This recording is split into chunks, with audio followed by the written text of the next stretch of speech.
સાબરકાંઠા જિલ્લાના હિંમતનગરની 3 નગરપાલિકાના પ્રમુખ, ઉપપ્રમુખ અને કારોબારી અધ્યક્ષના મેન્ડેટ માટે ભાજપની સેન્સ પ્રક્રિયા હાથ ધરવામાં આવી હતી। આ દરમિયાન તલોદ, પ્રાંતિજ અને ખેડબ્રહ્મા નગરપાલિકામાં ભાજપના ચૂંટાયેલ સદસ્યો સેન્સ આપવા ઉપસ્થિત રહ્યા હતા। તેમજ પ્રદેશ ભાજપ દ્વારા નિમાયેલા બ્રિજેશ મેરજા અને નરેશ દેસાઈ સેન્સ લેવા પહોંચ્યા હતા। આ ઉપરાંત સેન્સ દરમિયાન ચૂંટાયેલ કોર્પોરેટરોએ પદ માટે ઉમેદવારોના મત રજૂ કર્યા હતા। તેમજ સેન્સ પ્રક્રિયા બાદ પેનલ તૈયાર કરી પ્રદેશ ભાજપમાં રજૂ કરવામાં આવશે। સાબરકાંઠા જિલ્લામાં 3 નગરપાલિકાની ચૂંટણી યોજાઈ હતી। 3 નગરપાલિકામાં ભારતીય જનતા પાર્ટીના કોર્પોરેટરો ખૂબ જ્વલંત વિજયથી વિજય થયેલા છે।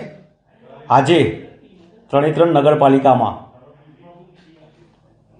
પ્રમુખ તરીકે, ઉપપ્રમુખ, કારોબારી અધ્યક્ષની નિમણૂક માટે આજે તમામ ચૂંટાયેલા જે સભ્યો છે એ સભ્યોનું સેન્સ પ્રક્રિયા કરવા માટે પ્રદેશમાંથી 2 નિરીક્ષકો આવેલા છે, જે આજે સેન્સની પ્રક્રિયા અત્યારે હાલ થઈ રહી છે।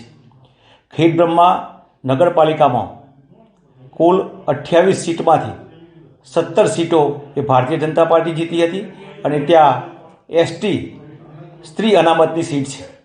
એ જ રીતે પ્રાંતિજ નગરપાલિકામાં 20 ઉમેદવારો ભારતીય જનતા પાર્ટીના ઊભા હતા, એમાંથી 19 સભ્યો એ ભારતીય જનતા પાર્ટીના ચૂંટાયેલા છે। ત્યાં પ્રમુખ તરીકે સ્ત્રી અનામત, સામાન્ય સ્ત્રી અનામતની સીટ છે।